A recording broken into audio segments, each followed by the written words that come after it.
Hi, my name is Casey Anderson, and I'm going to be talking about effective communication with parents.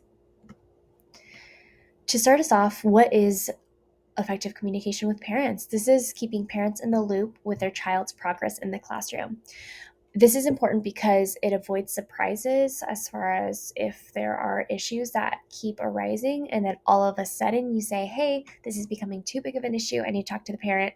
That can be very shocking, and the parent can become very defensive depending on the situation. So we want to avoid those surprises in whole. And we also want to increase good behavior in the classroom. Studies show that a lack of parent teacher cooperation coincides with a rise in classroom misbehavior. So we really want to nip that in the bud and prevent that as much as possible. Some common challenges are mistaking dismissal of behavior for kindness and compassion. So, in other words, not communicating with the parent because we don't want to bother them with it, feeling as though, let's just handle it in the classroom. I don't really want to talk to the parent about it. And then just thinking, hey, that's actually just being kind. Another issue is timing of communication. That we'll kind of jump into in just a minute in the how. Modes of communications. Uninterested parents are a common challenge. Those that believe that the responsibility is actually on the teacher instead of on themselves, that can pose a challenge as well. So, the end goal of all of this is team working with the parents to best support the child, especially because, as teachers, we have a responsibility to serve the students, but parents also want to be serving their children, of course, and they are raising their children. And so they are trusting us as teachers to support their child. And so I think it's very, very important, and studies show that it's very important that there is that relationship that is being communicated. So, the how.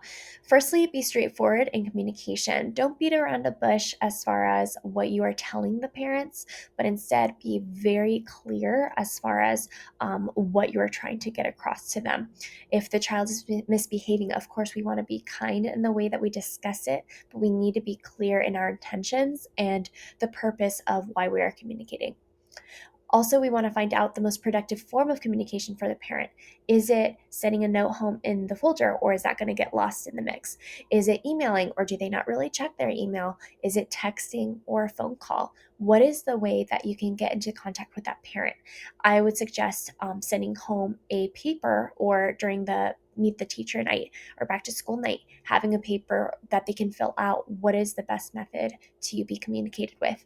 That way, you're reaching them, and you know that you'll be able to reach them.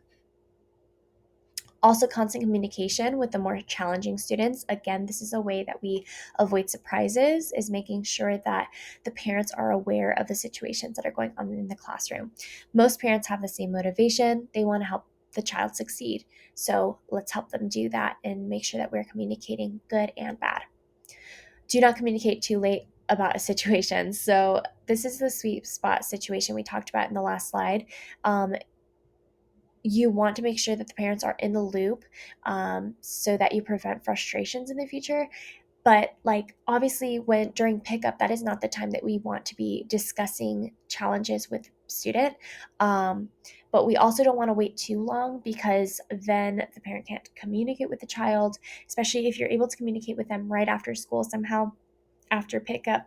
Then they'll be able to chat with the child about the situation that happened, so that the following day we can start seeing those results and really workshop.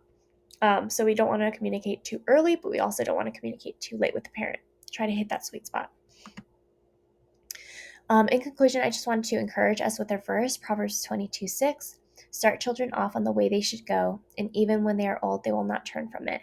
As teachers, even if we're in public school systems, we want to be um, ambassadors for Christ, and we want to help these children grow up in a way that they are living righteous lives, even if they don't totally understand what that means in a biblical perspective. Using our biblical worldview to influence our students. And lastly, here are my citations. Thank you.